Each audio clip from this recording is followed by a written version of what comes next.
दोस्तों नमस्कार। 72,825 शिक्षक भर्ती 2011 में आवेदन किए सभी अभ्यर्थी भाई बहनों का हमारे इस करियर सीक्रेट चैनल पर हार्दिक स्वागत है। मैं तिलक। ब्रेकिंग अपडेट है। 72,825 की सब कैटेगरी 12,091 2015 से अनवरत इसके लिए लोग संघर्ष कर रहे हैं। सुप्रीम कोर्ट से हाई कोर्ट तक लड़ रहे थे। Final order high court Allahabad द्वारा 12 जनवरी यानी कल जारी किया गया। 9 जनवरी को फाइनल सुनवाई इसकी हुई थी।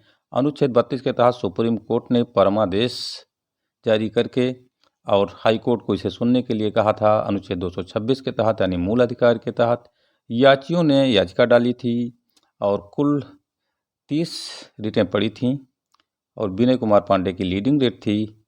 लगभग 1800 से अधिक याची थे। तो जो ऑर्डर आया है 12,091 के पक्ष में आया है। ऑर्डर देते हुए जज ने ऑर्डर के अंतिम पृष्ठ पर कहा, गुरु गोविंद दो खड़े काके लागों पाए, बलिहारी गुरु आपने गोविंद जो बताए। कोर्ट ने कहा गुरु का दर्जा भगवान से भी ऊंचा है और सम्मानजनक शब्द का प्रयोग करते हुए ऑर्डर दिया। 12,091 को नियुक्ति का ऑर्डर दिया और ऑर्डर देते हुए उन्होंने यह भी कहा कि 5 फरवरी के आसपास काउंसलिंग करा करके फरवरी ही महीने में नियुक्ति पत्र दे दिया जाए।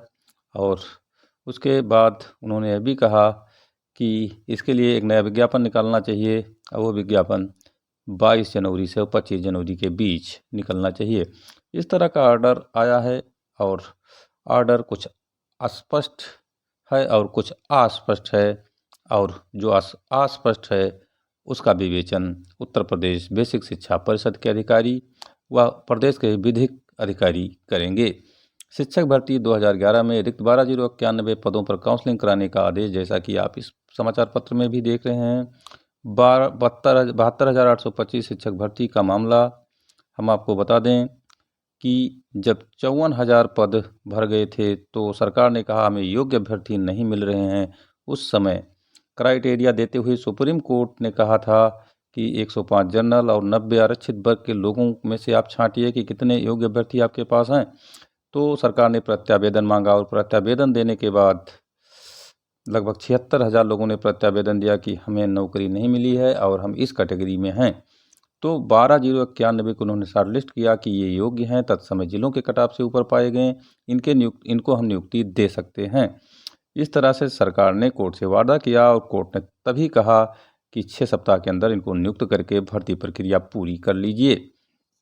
लेकिन सरकार ने उस समय कुछ नहीं किया और हम आपको यह भी बता दे रहे हैं कि 12,091 चयनित शिक्षकों की नियुक्ति के लिए काउंसलिंग कराई यूपी सरकार। जैसा कि देख रहे हैं, इलाहाबाद हाई कोर्ट ने कहा बेसिक शिक्षा परिषद 22 से 25 जनवरी के बीच निकाले विज्ञापन। इस तरह का समाचार पत्रों में न्यूज़ तो आ ही रही है। साथ ही हम आगे बता रहे हैं कि उस समय बेसिक शिक्षा परिषद के जो निदेशक थे संजय मोहन, उनके द्वारा भारी अनियमितता टेट सर्टिफिकेट में की गई 2011 में और जिनके नंबर 28 थे उनके 128 हो गए, जिनके नंबर 124 थे 24 थे उनके 124 हो गए, जिसके नंबर 9 थे उनके 109 हो गए, 129 हो गए, 149 हो गए। इस तरह से उन्होंने बहुत बड़ा भयंकर भ्रष्टाचार किया था। हालांकि आज वो इस दुनिया में नहीं है और तमाम योग्य शिक्षकों का उन्होंने गला काट दिया था। तो उस समय प्रभा त्रिपाठी भी थीं, SCRT की जो उस समय निदेशक थीं, उन्होंने भी इसमें संलिप्तता से कार्य किया था और योग्य शिक्षकों का गला काटा था। 12,091 चयनित शिक्षकों की नियुक्ति के लिए काउंसलिंग कराए यूपी सरकार। इलाहाबाद हाई कोर्ट ने कहा बेसिक शिक्षा परिषद 22 से 25 जनवरी के बीच निकाले विज्ञापन।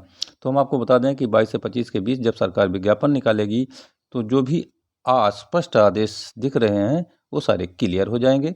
हालांकि पूरे सूची को नियुक्त करने का आदेश कोर्ट द्वारा दिया गया है, लेकिन अब सरकार इसमें क्या लिबर्टी पाती है और किस तरह से भर्ती को फंसा भी सकती है, ये तो देखने वाली बात होगी।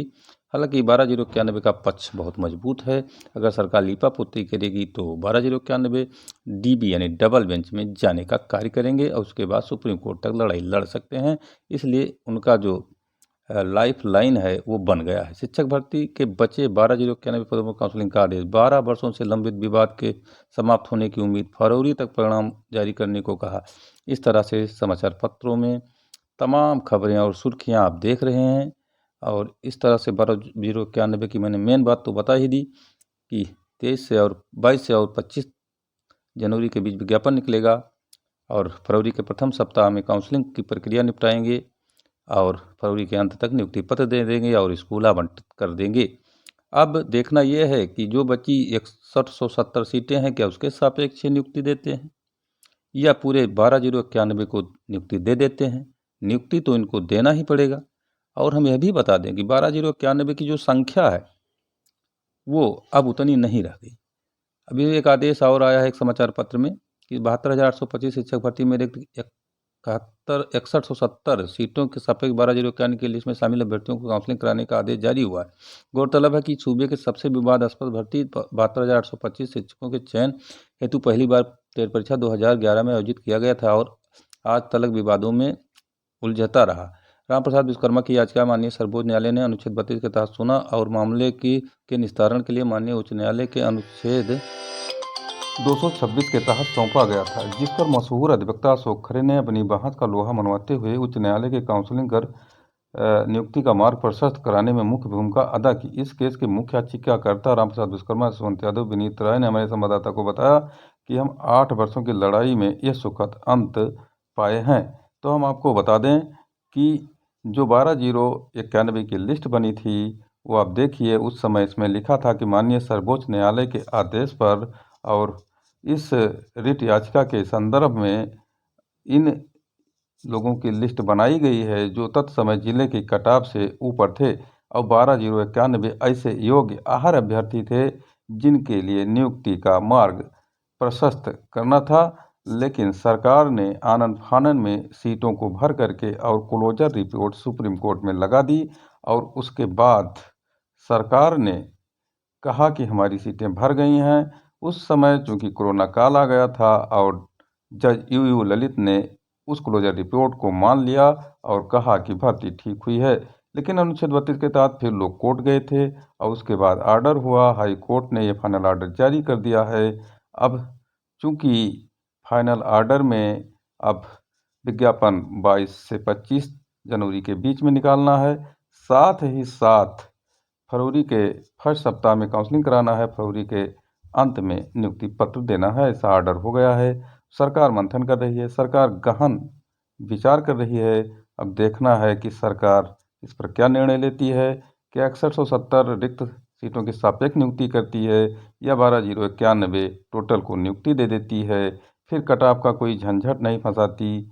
अगर ऐसा होता है तो याचिकाकर्ता लोग डीबी जाने के लिए पूरी तैयारी में हैं और अगर सरकार मान लेती है, सबको नियुक्ति दे देती है तो कोई बात नहीं है। और काउंसलिंग किस तरह से कराती है, ये उसके टर्म ऑफ कंडीशन क्या होते हैं, ये तो विज्ञापन जारी होने पर ही पता चलेगा। सभी भाई बहनों को धन्यवाद, शुभकामनाएं, बधाई।